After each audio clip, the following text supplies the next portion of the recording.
હાલો friends, મહંતમ કિચનમાં તમારું સ્વાગત છે। આજે આપણે બનાવીશું મીઠી સેવ। એને બરસ પણ કહેવાય છે ને મીઠી સેવ પણ કહેવાય છે।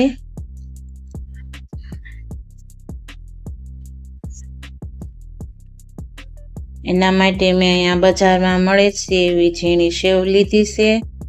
આ સેવને આપણે ઝીણો ભૂકો કરી લઈશું। થોડો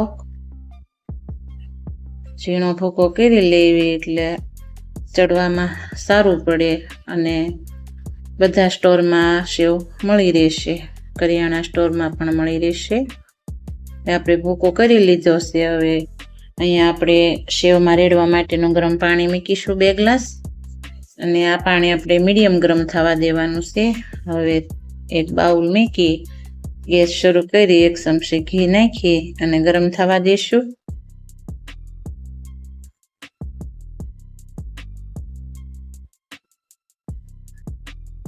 ઘી ગરમ થઈ ગયું છે। હવે આપણે સેવ ઉમેરીશું અને ધીમા તાપ ઉપર આ સેવને આપણે શેકી લઈશું।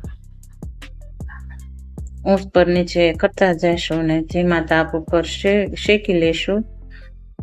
જ્યાં સુધી આનો કલર ચેન્જ ના થાય ત્યાં સુધી આપણે શેકવાની રહેશે। ઉપર નીચે કરતા જવાનું ને શેકતા જવાનું ને ગેસ મીડિયમ રાખવાનો, બહુ ફૂલ નહીં અને બહુ ધીમો પણ નહીં। સતત ચલાવતા રહીશું નકર તળિયે બળી જશે સેવ, એટલે ધીમે ધીમે એમનામ હલાવતા રહીશું। આ સેવ નાના બાળકોને પણ બહુ ભાવે છે અને વડીલ દાદા દાદીને પણ આ સેવ બહુ ભાવે છે। આ સેવ જલ્દી બની જાય છે ને બનાવવામાં પણ એકદમ સરળ ને સહેલી છે। નાની એવી ભૂખ લાગી હોય તો રોંઢે એમ બનાવીને આપણે લઈ શકીએ। બાળકોને નાસ્તામાં પણ આપી શકાય। આ સેવ હવે શેકાઈને તૈયાર થઈ ગઈ છે। આપણે જે સાઈડમાં ગરમ પાણી કર્યું હતું તે રેડીશું અને પાણીને સેવ હલાવીને મિક્સ કરી લઈશું। આમાં જરૂર પ્રમાણે જ પાણી રેડીશું, વધારે પાણી નહીં ઉમેરીએ અને હલકું ગરમ થવા દેવાનું, વધારે પડતું ઉકળતું પાણી નહીં થવા દેવાનું। 98% લોકો અમારા વિડીયો સબસ્ક્રાઇબ કર્યા વગર જોવે છે। જો તમે સબસ્ક્રાઇબ ન કર્યું હોય તો જરૂરથી કરી નાખજો, જેનાથી અમે વધારે હાઈ ક્વોલિટી વાળી રેસીપી લાવી શકીએ। હવે આપણે ખાંડ ઉમેરીશું 3 ચમચી અને હલાવી લઈશું, ખાંડને મિક્સ કરી લઈશું। અહીંયા આપણે ફૂલ ગેસ કરતા રહેવાનું ને ધીમો કરતા રહેવાનું, એટલે જલ્દી ચડી જાય અને પાણી સેવ શોષી લે, એટલે જલ્દી થઈ જાય, એટલે ફૂલ ધીમો કરતું રહેવાનું। જો હવે આપણી સેવ બરાબર પાણી અંદર અબજવ કરી લીધું છે અને ચડી ગઈ છે।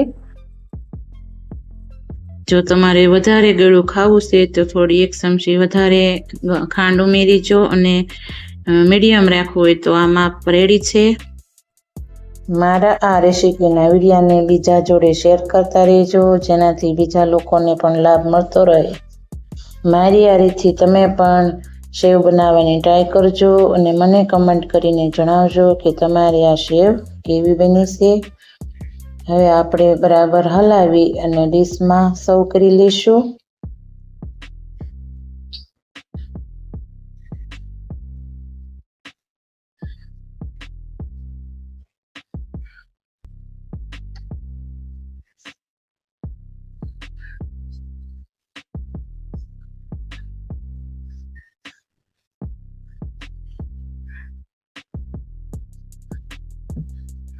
થોડા આપણે કાજુ બદામના ટુકડા ઉમેરીશું।